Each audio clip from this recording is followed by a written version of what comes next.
Buen día. Bienvenidos a este podcast fonoaudiológico. Les habla Luisa.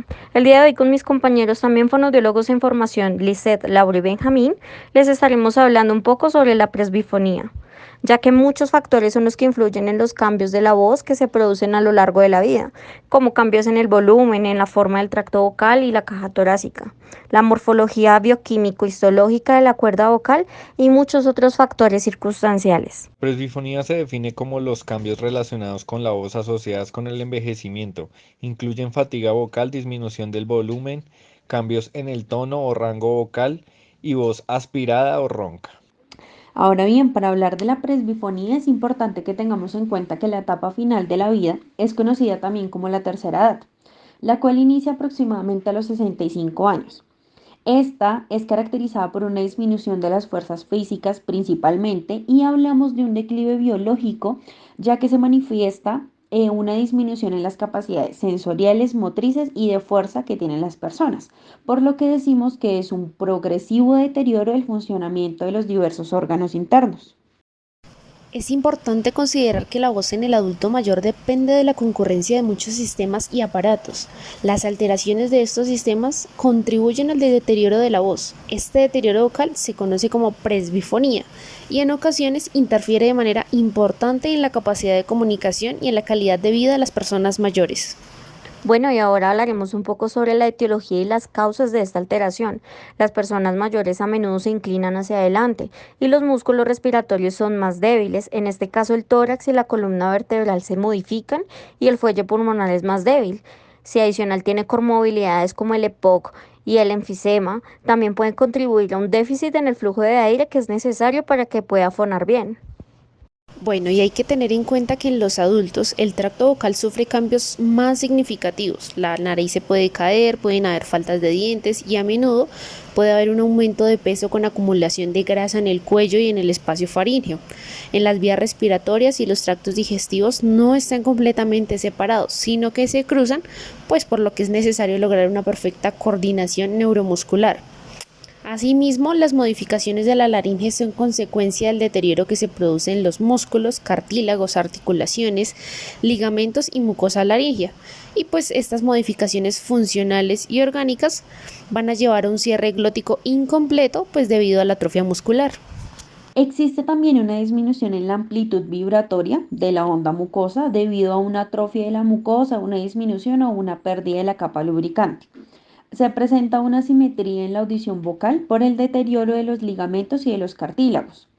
Se produce una disminución, una pérdida de las glándulas secretoras, lo que generan una degeneración adiposa del tejido muscular. Hay un descenso en el número de fibras laríngeas y se presentan fenómenos de descalcificación de los cartílagos. Esta alteración se produce como una secuencia de fibroplasia retardada, aún menor densidad y producción de fibras de colágeno y de elastina, así como una atrofia en las fibras musculares del músculo vocal.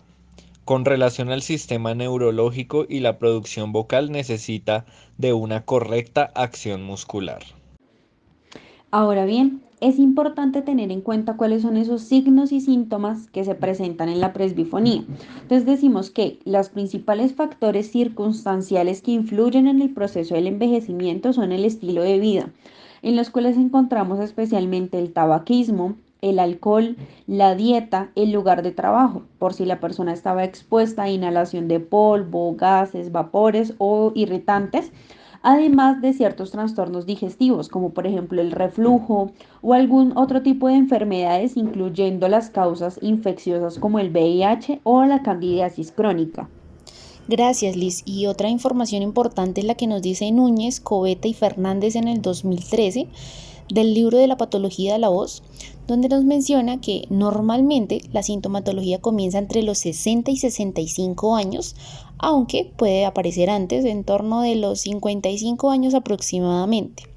Ya que la voz se vuelve débil, hay una baja intensidad y volumen y pues claramente se evidencia una falta de proyección. Asimismo hay una fatiga vocal y hay unos cambios en esa calidad vocal y en esa disminución del rango tonal. De igual forma, pues las personas constantemente tienen ese carraspeo para intentar aclarar su voz. Esto también lo vemos con el atragantamiento, esa sensación de toro que generalmente ocurre con líquidos. Hay una voz más ronca, una voz que suena como quebradiza. Esto ya que en el adulto se produce menos ácido hialurónico, las fibras elásticas tienden a atrofiarse y por el contrario las fibras de colágeno tienden a aumentar de densidad. La rigidez del ligamento vocal aumenta y el aumento de las concentraciones de colágeno reducen las propiedades de viscosidad de la mucosa. En los adultos se da un adelgazamiento de la capa superficial de la lámina propia de la glotis y esto se vuelve ovalada, consiguiente hace un fallo glótico.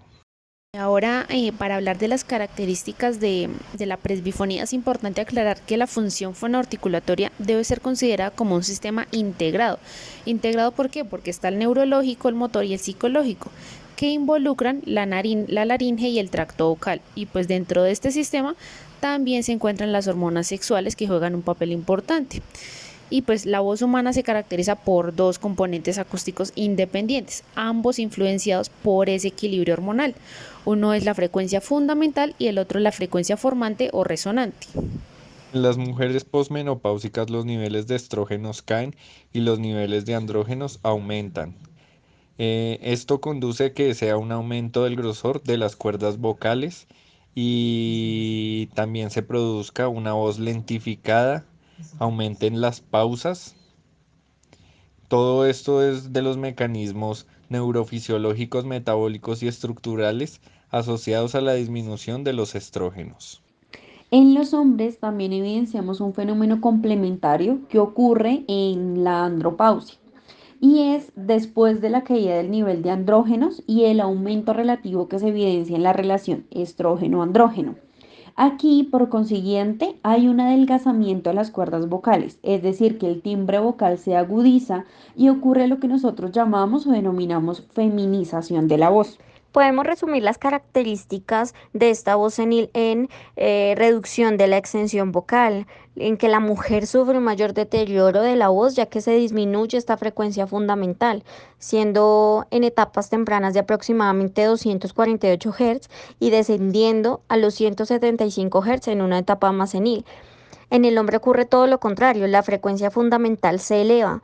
El hombre joven tiene una frecuencia de en torno a los 110 Hz y esta asciende a los 135 cuando tienen aproximadamente 70 años.